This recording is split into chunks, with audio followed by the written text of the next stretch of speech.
The whistle of the eastbound train pierced the hot Arizona afternoon like a knife, but it wasn't nearly as sharp as the pain in Vivian Norwood's heart as two men dragged her struggling form toward the passenger car.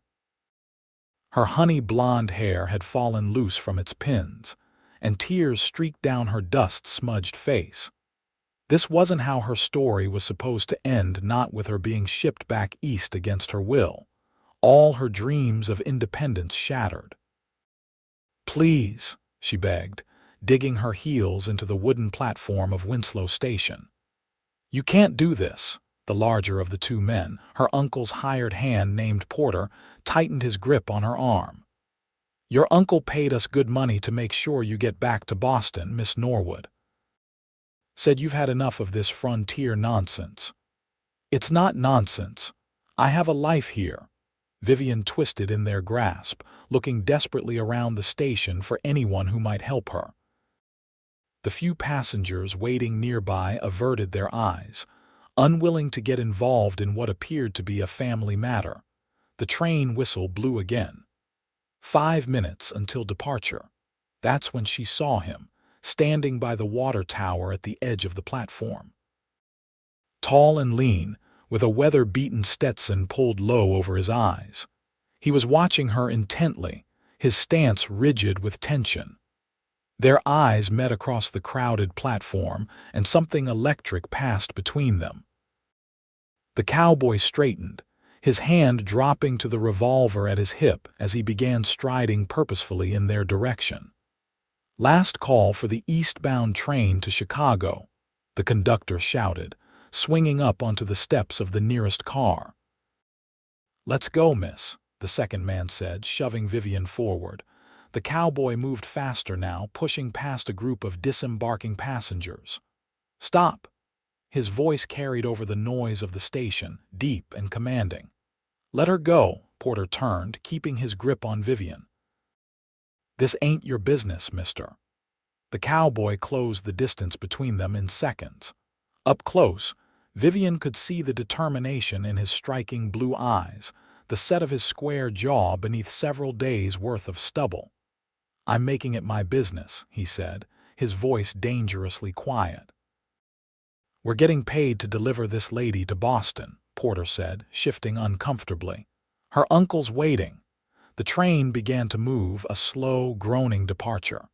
"Last chance," the cowboy said, his eyes never leaving Vivian's face.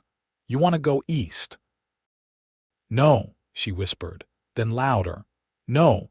In one swift motion, he grabbed her free arm and yanked her from the men's grasp.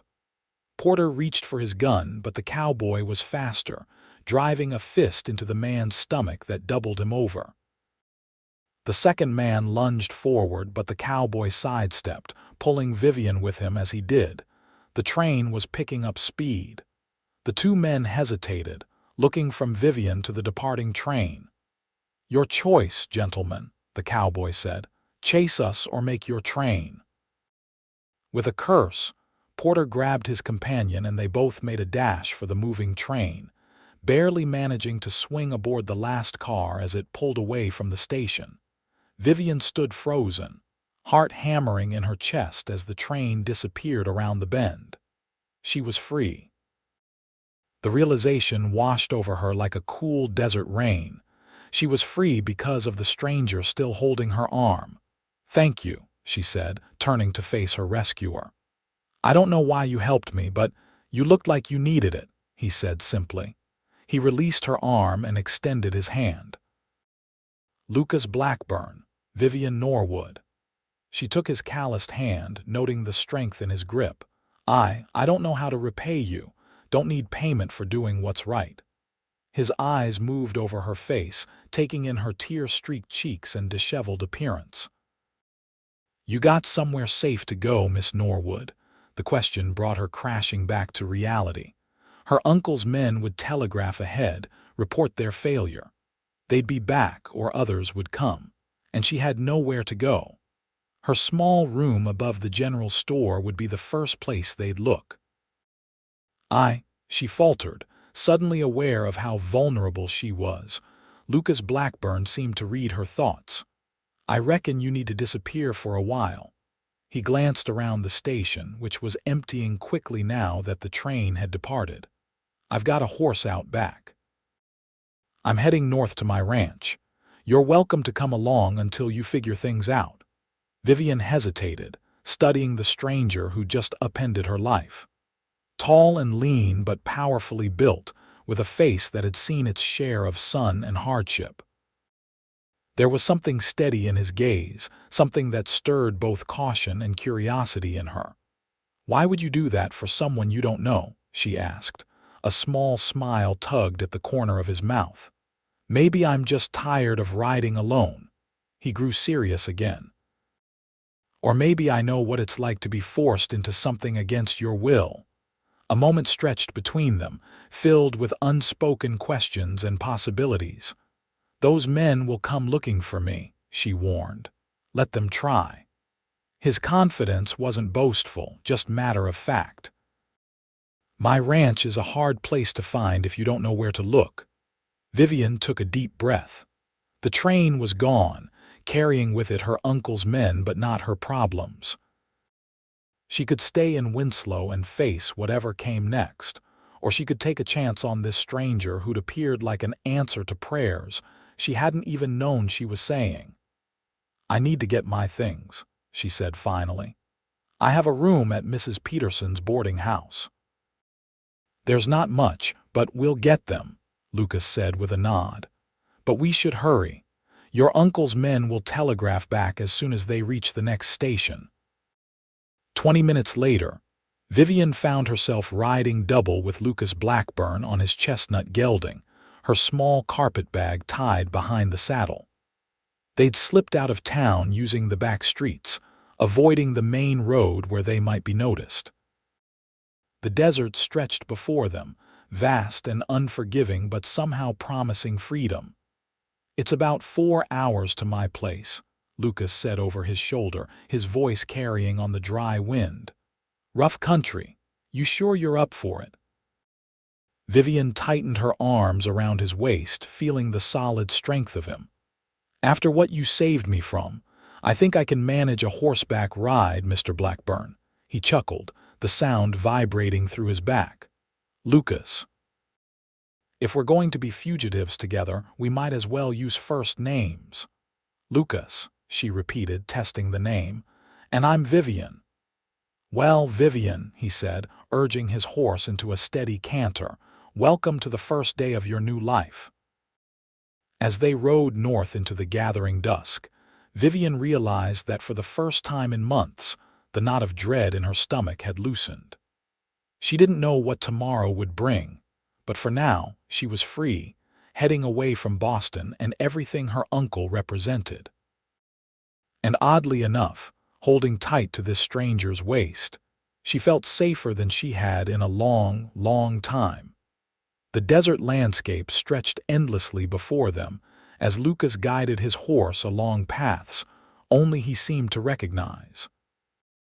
They'd left the well-traveled roads hours ago, weaving through scrubby mesquite trees and skirting rocky outcroppings.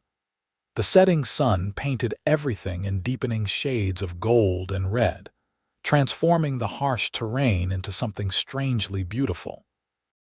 "May I ask why your uncle is so determined to send you back east?" Lucas asked, breaking the comfortable silence that had settled between them. Vivian sighed, her breath warming the space between his shoulder blades. "My parents died last year, influenza. Uncle Frederick became my guardian, though I'm 22 and hardly in need of one. He expected me to live with him in Boston, perhaps marry one of his business associate's sons." She paused, remembering her uncle's cold face when she'd announced her plans. "I had other ideas." "Which were?" "To live my own life. I've been teaching at a small school in Winslow. The children there need education badly, especially the girls." Pride crept into her voice. "I was making a difference. The town council even voted to build a proper schoolhouse come fall." Lucas nodded thoughtfully. "And your uncle didn't approve of his niece living alone on the frontier, teaching children instead of finding a suitable husband." Precisely. He sent those men to collect me like I was a runaway child. The indignation that had been simmering all day flared anew. They arrived yesterday with a letter saying I was bringing shame to the family name and that I'd had my adventure. They were to escort me back to civilization whether I wished it or not. And you clearly did not wish it, Lucas said, a smile in his voice. I built something here, Vivian said softly. For the first time in my life, I was doing something meaningful, something that was mine alone. They rode in silence for a while, the rhythmic sound of hoofbeats and the occasional call of a night bird the only sounds. What about you? Vivian finally asked. What's your story, Lucas Blackburn? He didn't answer immediately, and she wondered if she'd overstepped. Just as she was about to apologize, he spoke. I came west after the war, he said, his voice measured. Couldn't settle back into Virginia life. Too many ghosts. You fought for the Confederacy, she asked tentatively. Union. But war's war. Death doesn't care which uniform you're wearing. His shoulders tensed slightly under her hands. Afterward, I drifted. Worked cattle drives, broke horses, did whatever paid. 5 years ago, I won a parcel of land in a poker game north of here. The previous owner thought it was worthless, too rocky, too far from town. But there's good grazing in the high meadows, a year-round creek. It suits me. And you've been there alone all this time. Just me and about 60 head of cattle. And Banjo, my dog. Worst cattle dog you've ever seen, but good company. Vivian smiled against his back, picturing this solitary man and his useless dog in some remote corner of the Arizona Territory. It was hard to imagine Lucas in Virginia in a uniform, surrounded by other soldiers. He had the air of someone who had always been alone by choice. Thank you, she said suddenly. For today. I don't know what would have happened if no need to think about that. He cut her off gently. Look there. He pointed to a distant cluster of lights glimmering in the valley below them. They had crested a ridge without her realizing it, and now the land fell away before them, revealing a small collection of buildings nestled against the backdrop of towering red cliffs. Is that a town? She asked, surprised. Cedar Springs. Just a handful of families, mostly ranchers. Not even a proper saloon, just a general store that serves whiskey on the side. We'll stock up on supplies there tomorrow. Are we close to your ranch? Another hour north and west, he said, guiding his horse down the slope toward the settlement. But we'll stop here for the night. My friend Vincent runs the livery. He's got a small room he lets to travelers. You can rest properly there. Vivian realized how exhausted she was, her muscles aching from the long ride, her mind drained from the emotional upheaval of the day. That sounds wonderful, she admitted. By the time they reached Cedar Springs, full dark had settled. The town was indeed tiny, just a main street with a handful of buildings. A dog barked as they approached, and a man stepped out from the livery stable, holding a lantern high. That you, Lucas? The man called. It's me, Vincent, Lucas replied, reining his horse to a stop before the livery. Got room for us tonight? Vincent raised his lantern higher, his eyebrows lifting as he spotted Vivian behind Lucas. Well now, this is a surprise. Lucas Blackburn with a lady friend. It's not what you're thinking, Lucas said, swinging down from the saddle and reaching up to help Vivian dismount. Her legs nearly buckled as her feet touched the ground, and Lucas steadied her with a hand at her elbow. Miss Norwood needed assistance getting away from some trouble in Winslow. I'm helping her lay low for a spell. Vincent's expression grew serious. What kind of trouble? The law, family trouble, Vivian said quickly. Nothing illegal, I assure you. The liveryman studied her for a moment, then nodded. Any friend of Lucas is welcome here. Room's yours for as long as you need it. Martha's just putting supper on the table if you're hungry. Lucas glanced at Vivian. Hungry? She realized she hadn't eaten since breakfast before her uncle's men had come for her. Starving, actually.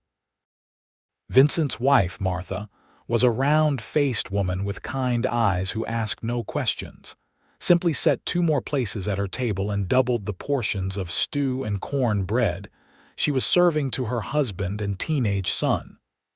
"You two look done in," she commented, pouring coffee for the adults. "Especially you, miss. Long day in the saddle, the longest," Vivian admitted, gratefully accepting the steaming mug. "But Mr. Blackburn has been very kind." Martha's eyebrows rose slightly as she glanced at Lucas. "Has he now? That's not a word folks around here generally use for Lucas." Her tone was teasing, affectionate. Lucas focused on his stew, but Vivian caught the hint of a smile playing at his lips. She was seeing a different side to him here, still quiet, but relaxed among people who clearly knew and liked him. After dinner, Martha showed Vivian to a small but clean room off the kitchen. "Bathroom's out back," she said apologetically, "but I've put fresh water in the basin if you want to wash up. There's a nightgown on the bed you can borrow." "Thank you," Vivian said sincerely. "You're very kind to a stranger." Martha patted her hand. "Lucas doesn't bring people around often. If he vouches for you, that's good enough for us." She lowered her voice. "Besides, looks to me like you've had a rough go of it. Sometimes a woman needs to make a fresh start." After Martha left, Vivian sat on the edge of the narrow bed, overwhelmed by the day's events. 24 hours ago, she'd been teaching children their letters in her little schoolhouse. Now she was miles from anywhere, in the company of a man she barely knew, running from her uncle's men. She should be terrified. Instead, she felt oddly liberated. The path her life had been on had been interrupted so completely that anything seemed possible now. It was exhilarating and terrifying all at once. A soft knock at her door pulled her from her thoughts. "Vivian." Lucas's voice came through the wood. "Just wanted to check if you need anything before I turn in. I'll be in the barn loft." She opened the door a crack. He'd removed his hat and his dark hair fell across his forehead, making him look younger, less severe. "I'm fine, thank you," she said. "But I was wondering, what happens tomorrow? And the day after? I can't impose on your hospitality indefinitely." Lucas leaned against the doorframe, considering her question. "We'll head to my ranch in the morning. It's remote enough that your uncle's men won't find you easily. Once we're there, we can figure out next steps. Maybe send word to the school board in Winslow, let them know you're safe. And if my uncle's men come looking for me there, then they'll have to deal with me." His voice was quiet but firm, and something in it made Vivian believe he was more than capable of handling whatever might come. "Why are you doing all this?" she asked, the question that had been on her mind all day finally escaping her lips. "You don't know me." "I could be running from the law for all you know." Lucas studied her face for a long moment before answering. "When I saw you on that platform, fighting those men trying to force you onto that train." He paused, searching for words. "It reminded me of something I once promised myself, that I'd never stand by and watch someone's freedom be taken away, not if I could stop it." The simple honesty in his words touched something deep inside her. "Well," she said softly, "I'm grateful you made that promise." "Get some rest," he said, straightening up. "We've got a long ride tomorrow. Good night, Lucas." "Good night, Vivian." As she closed the door, Vivian realized she was smiling. Despite everything, despite the uncertainty ahead, she felt strangely at peace. Perhaps it was exhaustion, or perhaps it was knowing that, at least for now, she wasn't facing her problems alone. Dawn broke clear and cool over Cedar Springs, painting the surrounding cliffs in shades of pink and gold. Vivian woke to the smell of coffee and bacon, having slept more deeply than she expected. Martha had already laid out a simple dress that would be more practical for riding than Vivian's town clothes. "It's my daughter's," Martha explained as Vivian joined her in the kitchen. "She's married and living in Flagstaff now. It should fit you well enough." "I don't know how to thank you," Vivian said, accepting a cup of coffee. "Just be good to Lucas," Martha replied with a knowing look. "He's had a lonely time of it since settling here." Before Vivian could clarify the nature of her relationship with Lucas, the man himself appeared in the doorway, hat already on, looking refreshed and ready for the trail. "Morning," he said, nodding to both women. "Vincent saddled the horse. I've picked up some supplies from the store. We should head out soon if we want to make it to the ranch by midday." They set off after breakfast, this time with Vivian riding her own mount, a gentle mare borrowed from Vincent, who insisted they take her when he learned they'd be staying at Lucas's ranch for some time. "Easier on both of you," he'd said with a wink that made Vivian blush. The ride north was less urgent than the previous day's flight from Winslow.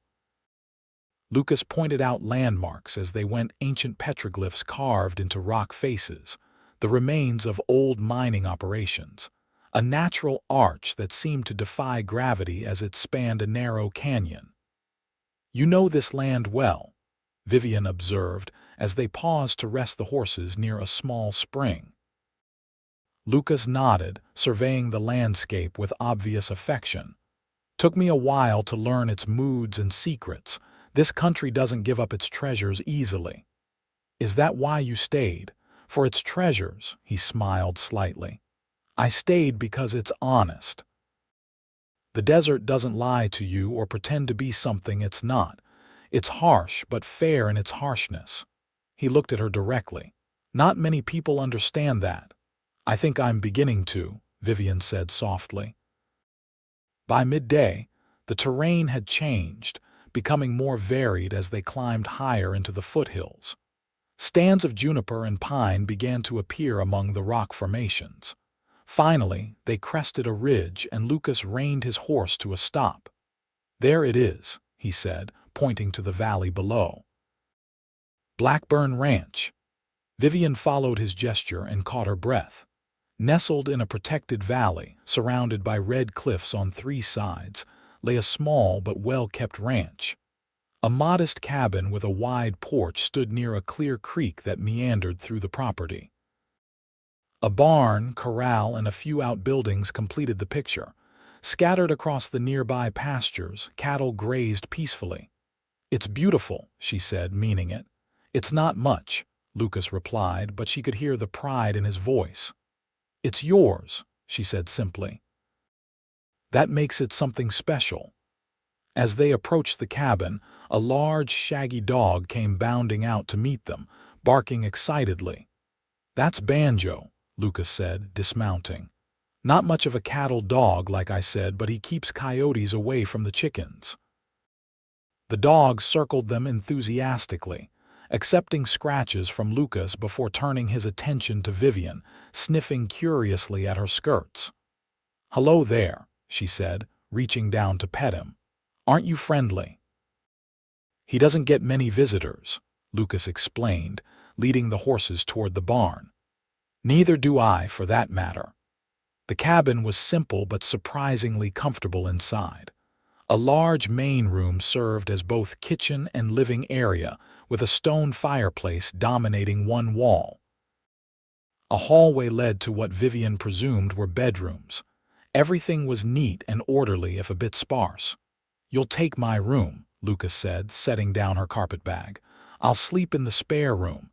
It's mostly storage, but there's a cot." "I can't put you out of your own bed," Vivian protested. "You're not putting me anywhere. I'm offering," he replied with finality. "Besides, my mother would haunt me if I didn't give a lady the proper accommodations." Vivian relented, touched by his consideration. "Thank you. I promise I won't impose for long." Lucas shook his head. "You can stay as long as you need to figure things out. No rush." He moved to the fireplace, poking at the banked coals. "I'll get this going again. Nights get cool up here, even in summer." As he busied himself with the fire, Vivian took the opportunity to study him more closely.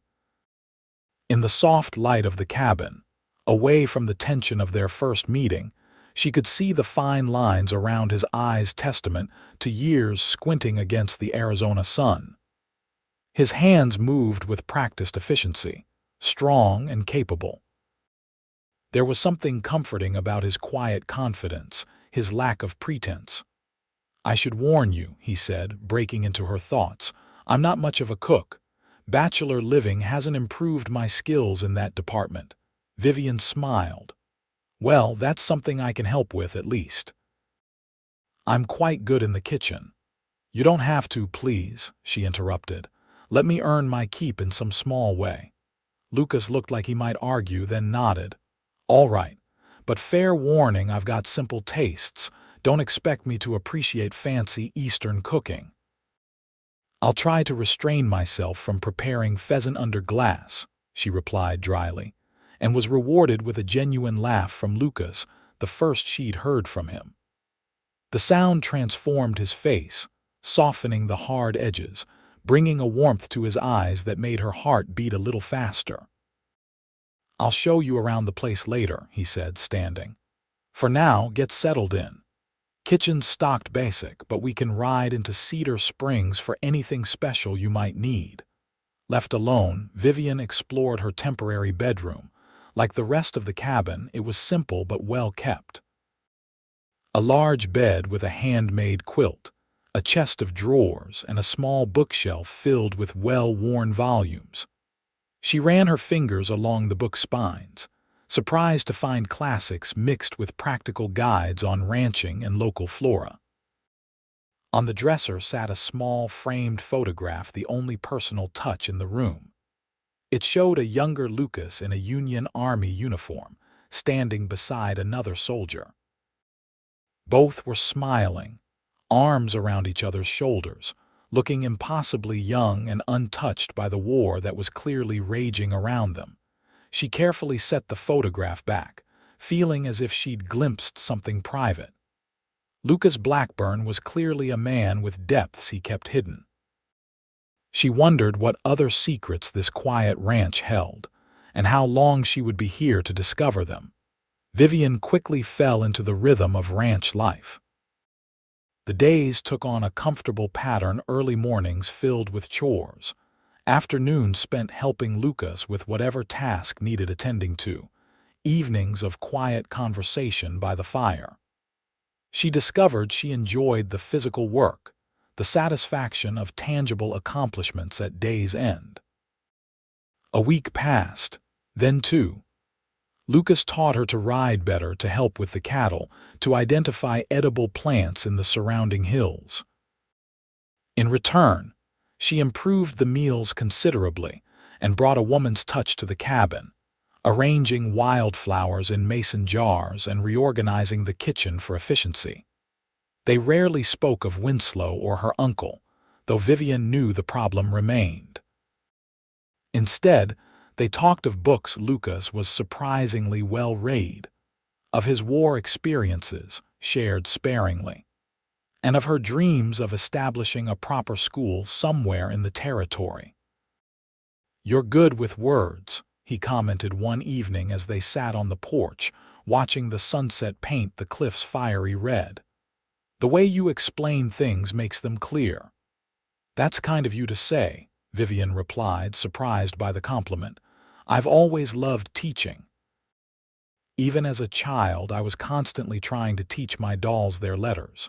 Lucas smiled at the image. "Your students in Winslow must miss you." The mention of her former life brought a pang of regret. "I miss them too, especially little Maria Garcia. She's only 7 but so bright. She was just learning to read when I had to leave." Lucas was quiet for a moment, then said, "I rode into Cedar Springs yesterday while you were baking. Sent a telegraph to the school board in Winslow, letting them know you're safe. Didn't say where you are, just that you had to leave town due to family matters." Vivian turned to him, touched by his thoughtfulness. "Thank you. I've been worried they might think I abandoned them." "Vincent came back with some news," he continued, his expression growing serious. Your uncle's men have been asking around Winslow about you. They've been to several nearby towns too, including Cedar Springs. Her heart sank. They're still looking for me. Seems that way. Vincent didn't let on he knew anything, of course. But it means we need to be careful if we ride into town. Vivian nodded, her earlier contentment fading. I can't hide forever, Lucas. Sooner or later I'll have to face this situation. You don't have to face it alone, he said, his voice low but firm. Their eyes met in the gathering dusk, and something shifted between them, an acknowledgement of feelings that had been growing steadily over the past weeks. Lucas. The moment was broken by Banjo's sudden barking. Both turned to see the dog racing toward the path that led to the ranch, hackles raised. Lucas was on his feet instantly, hand moving to the revolver he always wore. "Stay here," he ordered, stepping off the porch. Vivian stood as well, heart racing as she peered into the twilight. A rider was approaching, moving slowly up the path. "Who is it?" she asked, voice tight with fear. Lucas squinted into the distance. "Can't tell yet." He whistled sharply, calling Banjo back to his side. As the rider drew closer, Lucas relaxed slightly. "It's all right," he called back to Vivian. "It's just a Lee Tucker from the next ranch over." The visitor turned out to be a weathered man in his 50s, who tipped his hat politely to Vivian after dismounting. "Evening, Lucas." "Madam," he greeted them. "Sorry to disturb your evening, but thought you should know there's strangers asking questions about you in Cedar Springs, Lucas." "About me?" Lucas frowned. "Well, more specifically about whether you've got a lady staying with you." Illy glanced at Vivian. Two men from back east, by their clothes and manner, offering money for information. Vivian felt the blood drain from her face. "My uncle's men." Lucas's expression hardened. "What did people tell them?" "Nobody said nothing specific," Illy assured them. "Folks around here mind their business." "But those men looked determined. Said they represent the lady's legal guardian and are concerned for her welfare." "I'm 22 years old," Vivian said, indignation rising. "I don't need a guardian," Illy shrugged. "They're saying you're unstable, that you ran off in a fit of feminine hysteria." His weathered face showed what he thought of that explanation. "Anyway, thought you should be prepared. They were asking directions to ranches in the area." Lucas nodded grimly. "I appreciate the warning, Illy."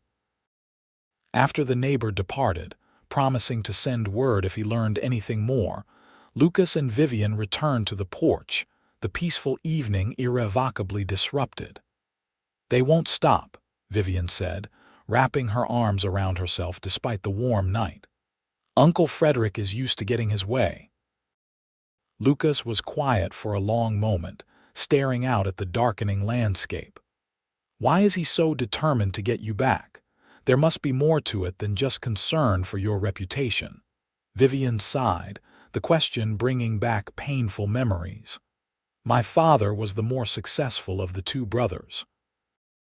When he died, he left everything to me: his shipping business, his investments, the family home in Boston. Uncle Frederick was furious. He's been trying to gain control of the estate since the funeral." Understanding dawned in Lucas's eyes. "And as your guardian, he'd have access to your inheritance." "Exactly.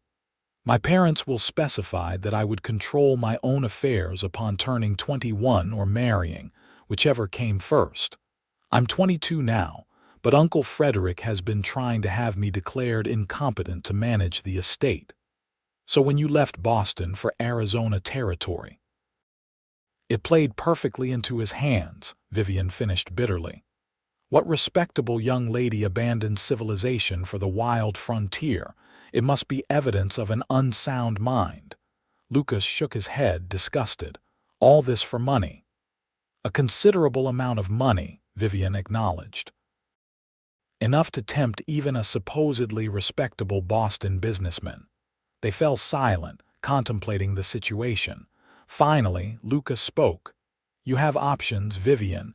You could return to Boston, fight him through legal channels. With what resources? He's already convinced half of Boston society that I'm unstable. He has connections, influence. Or you could establish yourself elsewhere, Lucas continued. Start fresh in California, perhaps, or Denver. The thought of leaving Arizona, of starting over yet again, filled Vivian with unexpected sadness. In the short time she'd been at the ranch, it had begun to feel like home in a way Boston never had. "And what about you?" she asked softly. "What would you do if I left?" Lucas met her gaze steadily.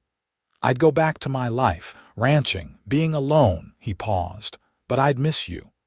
The simple admission hung in the air between them, weighted with unspoken feelings. "I'd miss you too," Vivian whispered. Lucas took a step toward her, then stopped, clearly wrestling with himself. "Vivian, I'm not the kind of man you're used to. I'm rough, set in my ways. I've been alone a long time."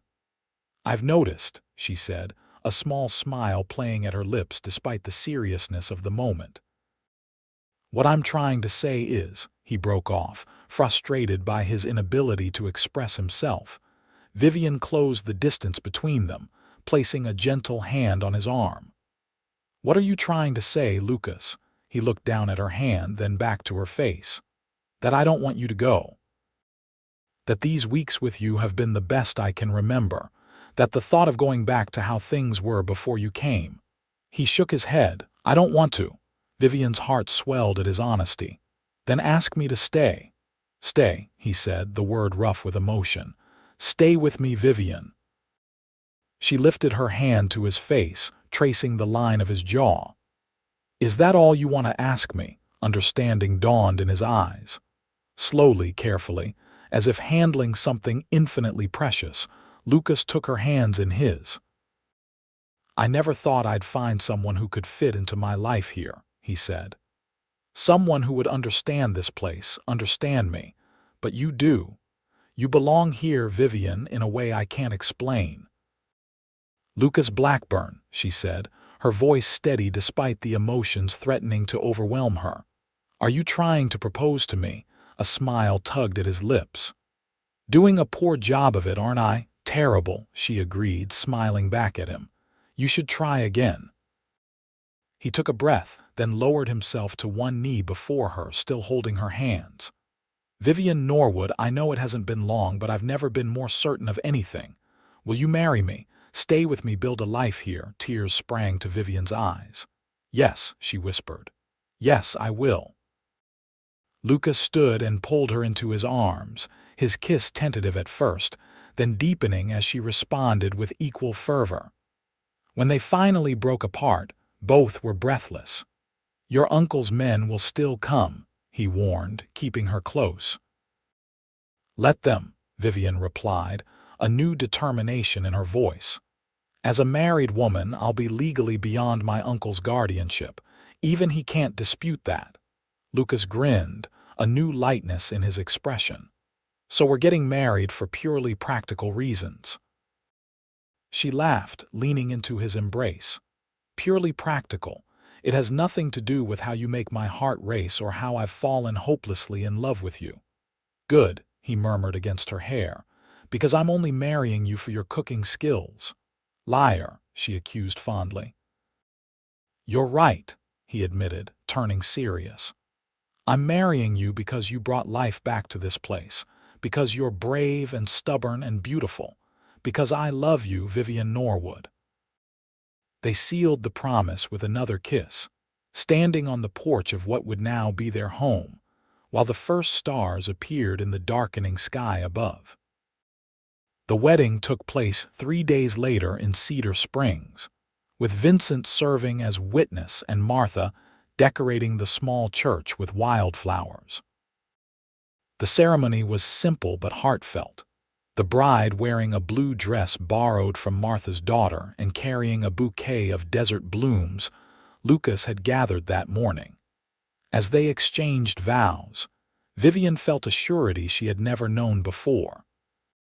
This man, this life, it was what she had been searching for without realizing it.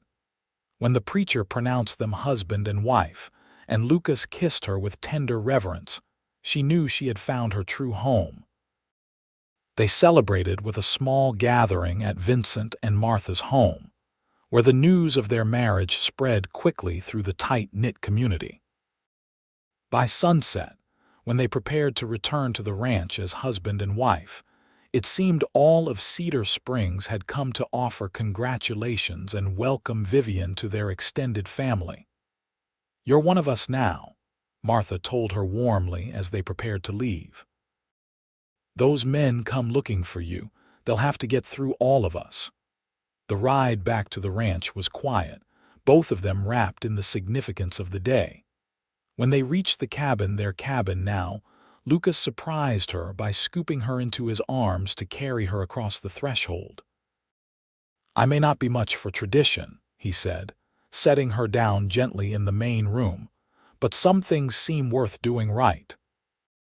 That night, as they lay together in the aftermath of their lovemaking, Vivian traced lazy patterns on Lucas's chest, marveling at how natural it felt to be with him this way. "What are you thinking?" he asked, his voice drowsy with contentment. "That I'm glad your ranch was in the opposite direction of that eastbound train," she replied, nestling closer to his warmth. "That sometimes the worst days can lead to the best decisions," he chuckled, pressing a kiss to her forehead. "Philosophical in the wee hours, Mrs. Blackburn." The name sent a thrill through her. Mrs. Blackburn. She was his wife now, this good, honest man who had rescued her in more ways than one. "I love you, Lucas," she whispered. He tightened his arm around her. "And I love you, Vivian, more than I thought possible." They fell asleep wrapped in each other's arms, the future stretching before them full of promise despite the lingering threat of her uncle's men. Life settled into a new rhythm at Blackburn Ranch. Married life suited them both, their individual strengths complementing each other in ways that made the ranch thrive as never before. Lucas taught Vivian about cattle and horses, while she brought organizational skills that improved their operations significantly. Word reached them through Vincent that her uncle's men were still asking questions in the area, but they had not yet discovered the location of the ranch. The remoteness that had once made Lucas feel isolated now served as their protection. 3 weeks after their wedding, Vivian and Lucas rode into Cedar Springs for supplies. The small general store offered limited options, but it was enough to supplement what they could produce themselves at the ranch. "Mrs. Jenkins needs eggs," Vivian reminded Lucas as they tied their horses outside the store. "Our hens are laying more than we can use." "We can drop some by after we finish here," Lucas agreed, helping her down from her horse. Inside the store, they greeted the proprietor, Mr. Reynolds, and began selecting their supplies. They were examining coffee beans when the bell over the door jangled and 2 men entered. Vivian glanced up automatically, then froze. Porter and his companion from the Winslow train station stood framed in the doorway, their expressions shifting from routine to shocked recognition as they spotted her. "Miss Norwood," Porter said, recovering quickly. "What a fortunate coincidence." Lucas moved immediately to Vivian's side, his stance protective. "The name is Mrs. Blackburn now," he corrected coldly. The second man's eyes narrowed. "Married? How convenient." "It's not a convenience, it's a fact," Vivian replied, finding her voice. "Please tell my uncle that I'm well and happy, and that I request he respect my decision to build my life here." Porter stepped forward, hand reaching inside his jacket. "I'm afraid Mr. Frederick was quite clear. We're to bring you back to Boston by whatever means necessary." Lucas's hand moved to his gun.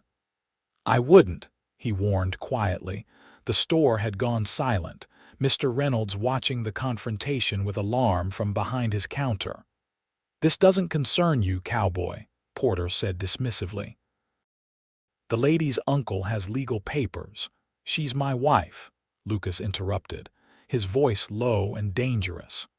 "That makes it very much my concern." The second man glanced around nervously, clearly recognizing they were outnumbered in a town that would side with Lucas. "We have documentation stating she's not of sound mind," he tried. "Her uncle is concerned for her well-being." Vivian straightened her shoulders. "I am perfectly sound of mind, as anyone here can attest, and I have no intention of returning to Boston." Porter's expression hardened. "Mr. Norwood anticipated you might be uncooperative. He's offered a substantial reward for your safe return." "Is that so?" came a new voice from behind the men. They turned to find Sheriff Wilson standing in the doorway, his weathered face impassive beneath his gray mustache. "These men bothering you, Lucas?" the sheriff asked, though his eyes remained fixed on the strangers. "They were just leaving," Lucas replied, his meaning clear. The sheriff nodded slowly. "That right, gentlemen? You heading out?" Porter looked from the sheriff to Vivian, clearly calculating his options. "This isn't over," he finally said. "Mr. Norwood won't give up so easily. Tell my uncle that if he continues to harass me, I'll be forced to make public his attempts to gain control of my inheritance," Vivian said firmly. "I doubt Boston society would look kindly on his manipulation of a grieving niece." The threat landed visibly, Porter's expression faltering. Everyone in the store could see the moment he decided the confrontation wasn't worth the risk. "We'll deliver your message," he said stiffly. With a nod to his companion, they backed out of the store, the sheriff following them to ensure they left town. Lucas turned to Vivian, concern etched on his features. "Are you all right?" she nodded, though her hands trembled slightly. "I think I actually am." That felt empowering. He smiled with pride, taking her hand. "You were magnificent." Mr. Reynolds approached cautiously. "Everything okay, Mrs. Blackburn?" The name, spoken so naturally by the storekeeper, settled something in Vivian's heart. She was Mrs. Blackburn now, a rancher's wife, part of this community. Her uncle's power over her was diminishing with each day she claimed her new life. "Everything is fine, Mr. Reynolds," she assured him. "Just some unfinished business from back east." Sheriff Wilson returned as they were finishing their shopping. "Those fellows are heading south," he reported. "I made it clear they weren't welcome to linger in Cedar Springs." "Thank you, Sheriff," Lucas said, offering his hand. The lawman shook it firmly. "No need for thanks. We look after our own here." He tipped his hat to Vivian. "Madam." On the ride home, Vivian was quieter than usual, processing the confrontation and its implications. "Do you think they'll come back?" she finally asked as the ranch came into view. Lucas considered the question carefully. "They might. Men like that, working for money rather than principle, are unpredictable."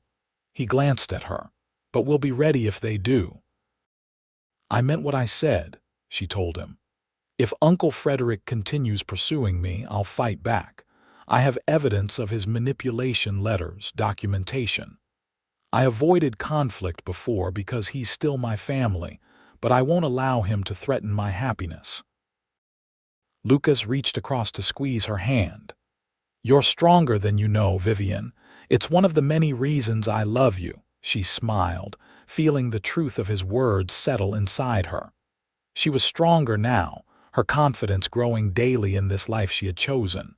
"Race you home," she suggested suddenly, needing to shed the lingering tension of the encounter. Lucas grinned. "You're on." They urged their horses forward, galloping the final stretch to the ranch, laughter trailing behind them on the desert breeze. That evening, as they sat on the porch watching the sunset paint the cliffs in brilliant oranges and pinks, Vivian rested her head on Lucas's shoulder, a comfortable silence between them. "I've been thinking," she said finally, "about the future." "What about it?" he asked, his arm warm around her waist. "The children in Cedar Springs have no school," she began. Most of the ranchers' children get minimal education at home, if any. What if I started teaching again? Just a small school at first, perhaps in the community hall. Lucas looked down at her, a smile playing at his lips. You miss it, don't you? Teaching, she nodded. It's part of who I am. I love our life here, the ranch, being your wife, but I still feel called to teach. Then you should do it, he said simply. Cedar Springs would be better for having a proper school. Vivian's heart swelled with gratitude for his understanding. You wouldn't mind. Lucas shook his head. Vivian, I didn't fall in love with you because you could cook or help with the cattle. I fell in love with your spirit, your passion. I'd never want to dim that light. She kissed him then, overcome with emotion. Thank you, she whispered against his lips. Nothing to thank me for, he replied. Besides, our children will need a good education someday. The casual mention of children, their children, sent a wave of warmth through Vivian. The future stretched before them, full of possibilities. Speaking of children, she said, taking a deep breath, I've been meaning to tell you something. Lucas raised an eyebrow. Oh. I'm late, she said softly. By about 2 weeks. I didn't want to say anything until I was more certain, but his expression transformed, disbelief giving way to wonder and then to joy. You mean you think you're? Vivian nodded, her own happiness reflected in his eyes. It's early days yet, but yes, I think I might be expecting. Lucas whooped, the sound echoing across the valley as he lifted her from her chair and spun her in a circle. A baby, he marveled, setting her down gently. Our baby. His hand moved reverently to her still flat stomach. Hello in there, he whispered, and the tenderness in his voice brought tears to Vivian's eyes. You're happy then? She asked, though the answer was written plainly across his face. Happy doesn't begin to cover it, he assured her. I never thought I'd have this, a wife, a child, a real family. You've given me more than I ever dreamed possible, Vivian. They stayed on the porch long after darkness fell, planning and dreaming, their conversation full of names and hopes for their child. When they finally went to bed, Lucas held her with a new gentleness, as if she had suddenly become infinitely more precious. I love you, he murmured as sleep began to claim them. Both of you. Vivian drifted off with a smile on her lips, feeling truly at peace for the first time in years. The months that followed were the happiest of Vivian's life. Her pregnancy progressed normally, her belly growing round as autumn turned to winter. True to her word, she started a small school in Cedar Springs, teaching 3 days a week in the community hall. The ranchers' children rode in from miles around, eager for education that had previously been unavailable to them. Lucas expanded the cabin, adding a proper nursery adjoining their bedroom and enlarging the kitchen to accommodate Vivian's growing collection of cookbooks ordered from catalogs. They received word through their lawyer in Winslow that Frederick Norwood had finally ceased his efforts to retrieve his niece, apparently deterred by the legal complications of challenging her marriage and impending motherhood. Winter in the high country brought snow that transformed the ranch into a wonderland of white. On clear days, Vivian would bundle up and walk with Lucas to check the cattle in the sheltered valley where they spent the cold months. On stormy evenings, they would sit by the fire, reading aloud to each other or simply enjoying the quiet companionship they had both come to treasure. As spring approached, bringing with it wildflowers and the promise of new life, Vivian's time drew near. Martha came to stay at the ranch, her experience with childbirth a comfort as Vivian's anxiety grew. Every first-time mother worries, Martha assured her, showing her how to fold the tiny clothes they had prepared. But women have been doing this since the beginning of time, and you're strong and healthy. The labor began on a clear April morning, the desert in full bloom outside their window. Lucas paced anxiously while Martha took charge, sending him for hot water and clean linens with brisk efficiency. Go check on the cattle or something, she finally told him, exasperated by his nervous energy. We'll call you when there's news. Banished from his own bedroom, Lucas retreated to the porch, where Vincent found him hours later, wearing a path in the boards, sitting vigil. The older man asked, settling himself in one of the chairs. Lucas nodded, too tense for conversation. My Martha's delivered half the babies in the county, Vincent remarked casually. Never lost a mother or child yet. Your Vivian's in good hands. Lucas managed a tight smile. I know, it's just the waiting that kills you, Vincent finished for him. I remember when our Anna was born. Thought I'd go mad with waiting. They sat in companionable silence as the sun began its descent behind the western cliffs, painting the world in gold. When Martha finally appeared at the door, her face tired but beaming, Lucas was on his feet in an instant. You have a son, she announced. Healthy and strong lunge, just like his father. Lucas staggered slightly, overwhelmed by emotion. And Vivian, tired but well. Go on in there waiting for you.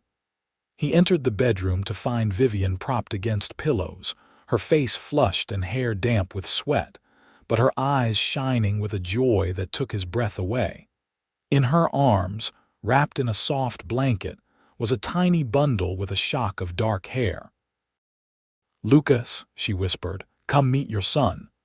He approached the bed almost reverently, sitting carefully beside his wife. She tilted the bundle so he could see the perfect, tiny face of his child. He has your chin, she said with a tired smile, and your hair. He's perfect, Lucas managed, his voice thick with emotion. You're both perfect. Vivian gently transferred the baby to his arms. Lucas held his son with wonder, marveling at the tiny fingers that curled reflexively around his own. What shall we name him? Vivian asked softly. Lucas looked from his son to his wife, his heart so full he thought it might burst. What about William, after your father? Tears welled in Vivian's eyes. William Lucas Blackburn, she suggested. So he carries both our father's names. Lucas nodded, unable to speak past the lump in his throat. He leaned forward to press a gentle kiss to Vivian's forehead, then to his son's downy head. Welcome to the world, William, he whispered. You've got the best mother a boy could ask for. Vivian reached for his hand, squeezing it weakly. And the best father. As the new family shared their first moments together, the last rays of sunlight streamed through the window, bathing them in golden light. Outside, life on the ranch continued, cattle grazing, chickens settling in for the night, banjo barking at some distant sound, but inside the cabin, time seemed suspended in a perfect moment of joy. Young William thrived in the clean desert air, growing from a newborn to a curious, crawling baby in what seemed like the blink of an eye. His arrival brought new energy to the ranch, his milestones celebrated not just by his parents, but by the extended family they had found in Cedar Springs. Vivian continued teaching, bringing William with her to school once he was old enough. The students adored baby Blackburn, vying for the chance to hold him during their lunch break. Lucas expanded the cattle operation, hiring 2 young men from town to help with the increased workload. The summer William turned 1, they received unexpected news from Boston. Frederick Norwood had died suddenly of a heart attack, leaving his affairs in disarray. The lawyer's letter explained that in a surprising turn of events, Frederick had named Vivian as his heir, perhaps in a final attempt at reconciliation. What will you do? Lucas asked as they discussed the letter that evening, William already asleep in his crib. Vivian considered the question carefully. I think I'll accept the inheritance, but not for ourselves. We don't need it. We have everything we need right here. She looked around their comfortable cabin at the life they had built together. But I've been thinking about the school. Cedar Springs is growing. The children deserve a proper schoolhouse, not just the community hall 3 days a week. Lucas smiled, understanding immediately. A school built with Norwood money, the Frederick and Eliza Norwood School, she confirmed, naming it after her uncle and his late wife. Whatever his faults, he was still my family. This way, something good can come from our conflict. Lucas pulled her into his arms, marveling yet again at the woman he had married. You continue to amaze me, Vivian Blackburn. She relaxed against him, content in the knowledge that the future they were building was secure. I was thinking, she said after a comfortable silence, that William might like a little brother or sister someday. Lucas chuckled, his hands tracing lazy patterns along her back. Oh. And when were you thinking this blessed event might occur? Vivian smiled against his chest. Well, I've been feeling rather queasy in the mornings lately. He pulled back to look at her face, his expression a mix of surprise and delight. You mean? She nodded, laughing at his stunned expression. Martha confirmed it yesterday. Come winter, there will be another Blackburn at the ranch. Lucas whooped with joy, much as he had the first time, sweeping her into a dance around their living room. Does William know he's going to be a big brother? He asked when they finally paused, both breathless with laughter. I tried to tell him, but he was more interested in pulling Banjo's ears, Vivian replied. Lucas drew her close again, his expression growing serious. I never thought I could be this happy, he confessed. That day at the train station in Winslow. I was just passing through. I'd sold some cattle and was heading back to the ranch. I almost didn't stop when I saw you struggling with those men. But you did stop, Vivian reminded him, reaching up to trace the line of his jaw. You pulled me off that train and changed both our lives forever. Best impulsive decision I ever made, he murmured, lowering his lips to hers. Their kiss was interrupted by a cry from the nursery. They broke apart, smiling ruefully at each other. I'll go, Lucas said, releasing her reluctantly. You should rest in your condition, Vivian laughed. I'm expecting, not invalid, but I won't argue if you want to handle the midnight wakings. As Lucas went to tend to their son, Vivian moved to the porch, wrapping a shawl around her shoulders against the cool night air. She gazed out at the starlit landscape, at the ranch that had become her home, and felt a wave of gratitude wash over her. Life had taken her on an unexpected journey, from Boston society to this remote corner of Arizona territory. There had been hardships and challenges, moments of fear and uncertainty. But as she placed a hand on her still flat stomach, feeling the promise of new life growing within, Vivian knew with absolute certainty that she was exactly where she was meant to be. Behind her, she heard Lucas's deep voice singing softly to William, a lullaby his mother had sung to him. The sound wrapped around her like an embrace, as comforting as the desert night was vast. Thank you, she whispered to the stars, offering gratitude to whatever fate or providence had placed her on that eastbound train, and Lucas Blackburn on that platform, on that fateful day in Winslow. The years passed like the changing seasons, each one bringing new joys and challenges to the Blackburn family. William was joined by a sister, Elizabeth, born on a snowy December night, and 2 years later by another brother, James. The cabin expanded again to accommodate their growing family, becoming a proper ranch house with a large kitchen where Vivian taught all 3 children their letters before they were old enough to attend the schoolhouse in town. The Frederick and Eliza Norwood School opened when William was 4, a sturdy brick building with large windows and proper desks, a far cry from the makeshift classroom in the community hall. Vivian served as headmistress, hiring 2 additional teachers as Cedar Springs grew from a small settlement to a proper town with a bank, a hotel, and even a small newspaper. Lucas's cattle operation prospered, allowing them to purchase adjacent land when it became available. The Blackburn Ranch became known throughout the territory for its quality stock and fair business practices. Lucas taught all three children to ride almost as soon as they could walk, and William showed a natural talent with horses that promised to serve him well as he grew older. On the 10th anniversary of the day Lucas had pulled Vivian from the eastbound train, they hosted a celebration at the ranch. Friends from Cedar Springs and neighboring ranches gathered for a feast that lasted well into the evening. As twilight fell, Lucas led his wife away from the festivities to the quiet of their favorite spot overlooking the valley.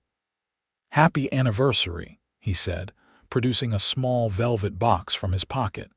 Vivian opened it to find a delicate gold locket.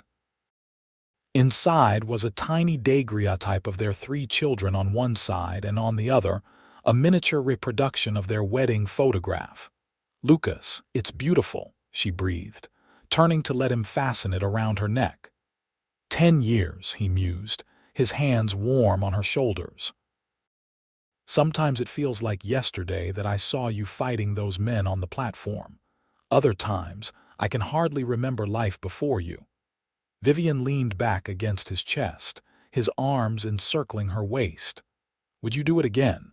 Rush in to save a stranger, knowing everything that would follow?" "In a heartbeat," he replied without hesitation, pressing a kiss to her temple. "Though you've saved me far more than I ever saved you." She turned in his arms to face him. At 40, Lucas was still as handsome as the day they met, perhaps more so. The years had added silver at his temples and new lines around his eyes, but his gaze was as steady and true as ever. "We saved each other," she corrected gently. "And look what we built." They turned to watch their children playing with the other youngsters near the barn, their laughter carrying on the evening breeze. William, serious and responsible at 9, Elizabeth, fiery and independent at 7, and little James, barely 5 but already trying to keep up with his older siblings. "We did good, didn't we?" Lucas said, pride evident in his voice. "We did," Vivian agreed, "and we're not finished yet." Later that night, after the guests had gone and the children were asleep, they sat on the porch swing that Lucas had built for Vivian's birthday years ago. The stars spread across the vast Arizona sky like diamonds scattered on velvet, the same stars that had witnessed their first tentative steps toward each other, their growing love, the birth of their children. "I've been thinking," Lucas said, his arm warm around her shoulders.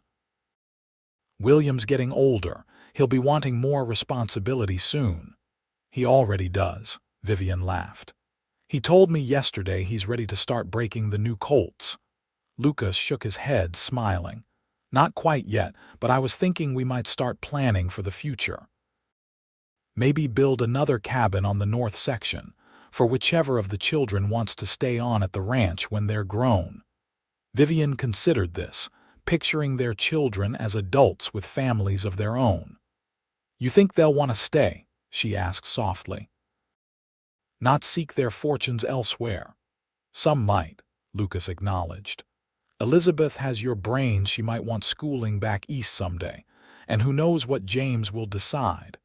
But this land, this life, it gets in your blood. I think William, at least, will want to carry on here." "I hope so," Vivian said, resting her head on his shoulder. "I can't imagine the ranch without Blackburns to work it."